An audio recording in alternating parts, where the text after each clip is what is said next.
স্বাগতম সবাইকে আমাদের আজকের ভিডিওতে। আজকে আমরা দেখব হচ্ছে সামান্তরিক আয়ত রম্বস বর্গ এই চারটা চতুর্ভুজের যদি যে কোনো তিনটা শীর্ষবিন্দু স্থানাঙ্ক দেওয়া থাকে তাহলে চতুর্থ শীর্ষবিন্দু স্থানাঙ্ক কীভাবে বের করতে হয় সেই টেকনিকটা।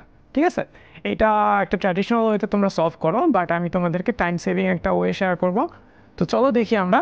তার আগে বলে নিই যে এখানে যে চারটা চতুর্ভুজের নাম লেখা আছে সামান্তরিক আয়ত রম্বস বর্গ, এই চারটা চতুর্ভুজের কিন্তু ভাই একটা কমন বৈশিষ্ট্য আছে। কেউ বলতে পারবা এই চারটা চতুর্ভুজের বৈশিষ্ট্যটা কি? সাধারণ বৈশিষ্ট্যটা হচ্ছে প্রত্যেকটা চতুর্ভুজেরই বিপরীত বাহুগুলো সমান এবং সমান্তরাল, এবং পরীক্ষায় এরকম কোশ্চেন আসলে এই চারটা চতুর্ভুজের যে কোনো একটা দিয়ে আসবে, অন্য কোনো চতুর্ভুজ আসবে না। ঠিক আছে, ওকে। কোশ্চেনটা খেয়াল করো যে কোনো সামান্তরিকের একটা কর্ণের দুইটা প্রান্তবিন্দু দেওয়া আছে, তৃতীয় শীর্ষবিন্দু দেওয়া আছে, চতুর্থ শীর্ষবিন্দু স্থানাঙ্ক বের করতে হবে। তাহলে দেখি আমরা একটু। একটা সামান্তরিক, মনে করি এটা একটা সামান্তরিক, ঠিক আছে, এটা একটা সামান্তরিক। সামান্তরিকের একটা কর্ণ ধরলাম, এটা একটা কর্ণ। হ্যাঁ, এই কর্ণটার একটা কর্ণের দুইটা প্রান্তবিন্দু, একটা হচ্ছে 3, 7 আর এটা হচ্ছে 5,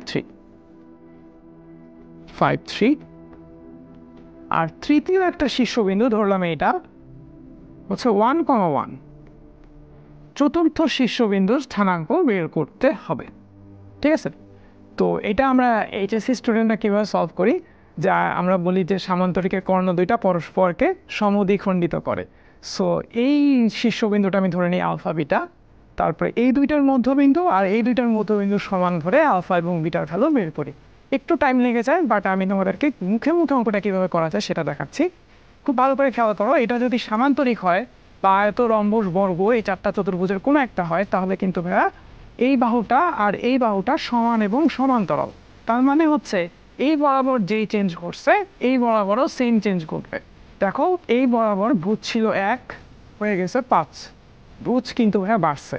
কত বাড়ছে? 1 থেকে 5 হয়েছে 4 বাড়ছে। তাহলে এই বরাবর যদি ভুজ 4 বাড়ে, এই বরাবরও ভুজ 4 বাড়বে।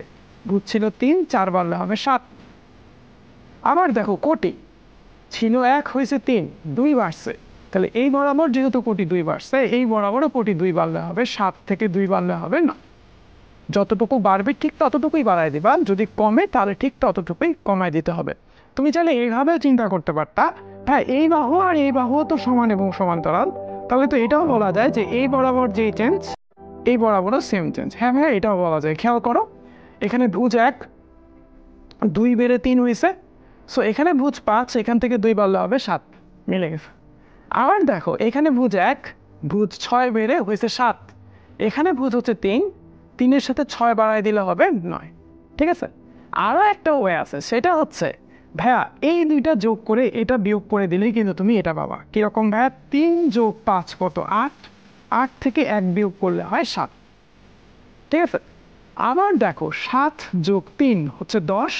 10 থেকে 1 বিয়োগ করলে হয় 9। ঠিক আছে, আবার ধরো যে এইটা এইটা এটা দেওয়া আছে, এটা বের করতে হবে। সেক্ষেত্রে কি করবা? এইটা আর এটা যোগ করবা, এটা বিয়োগ করে দিবা, তাহলে এটা পাবা।